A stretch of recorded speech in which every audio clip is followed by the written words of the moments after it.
And we are coming at you from Dave's Garage. My name is Dave Good. I teach people how to play the saxophone. Private lessons right here in the musical workshop. If you'd like, if you're in the area in Southern California and you want to just stop in and do a lesson, let's talk about it. Bring your horn and let's play some music in here. All right. If not, if you're anywhere where there's good Wi-Fi, let's Zoom it. Okay. Reach me at davegoodsax@gmail.com.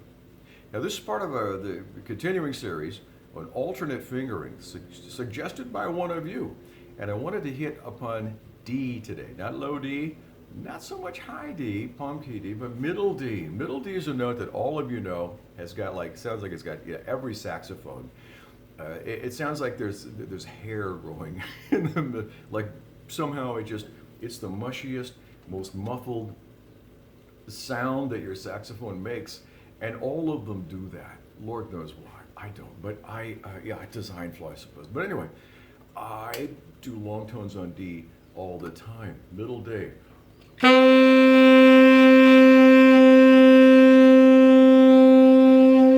Hear the difference between middle D and E? Here, a little more lively that is. Okay, so middle D, what can you do to shave some of that hair out of that middle D? Well, one thing you can do is middle D, you can vent it. You can vent it with palm key D. Oh, check this out.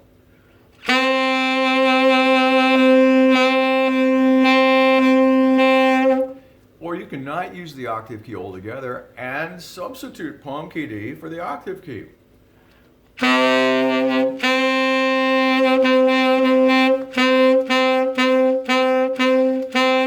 Back and forth. So try that next time you get crazy with your middle D and you just go, man, I hate this note.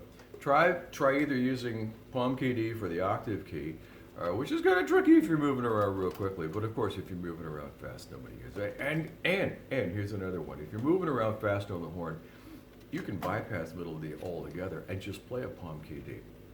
It sounds kind of like middle D. And it's wide open, isn't it? Now, when you get up to the palm key D with the octave key on, you can also modify that with these three hands right here. Saxophone is kind of like the second cousin of the flute, and we can do a lot of the things that we did in flute land on a saxophone as well. So look, I'm going to modify that palm key D.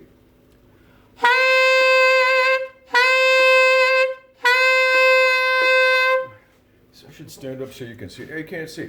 Okay, I'll stand way back here. Way back in the ground. Watch this now.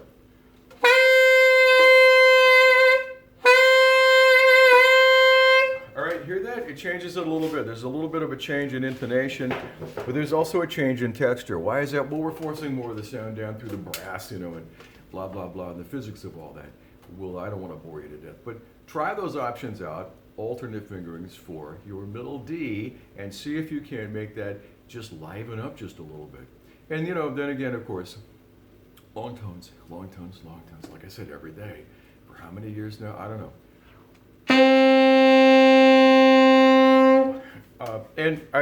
Not that it sounds any better than yours, but let me know how it works out for you, okay? davegoodsax@gmail.com. Comments below. Thank you all so much for being here.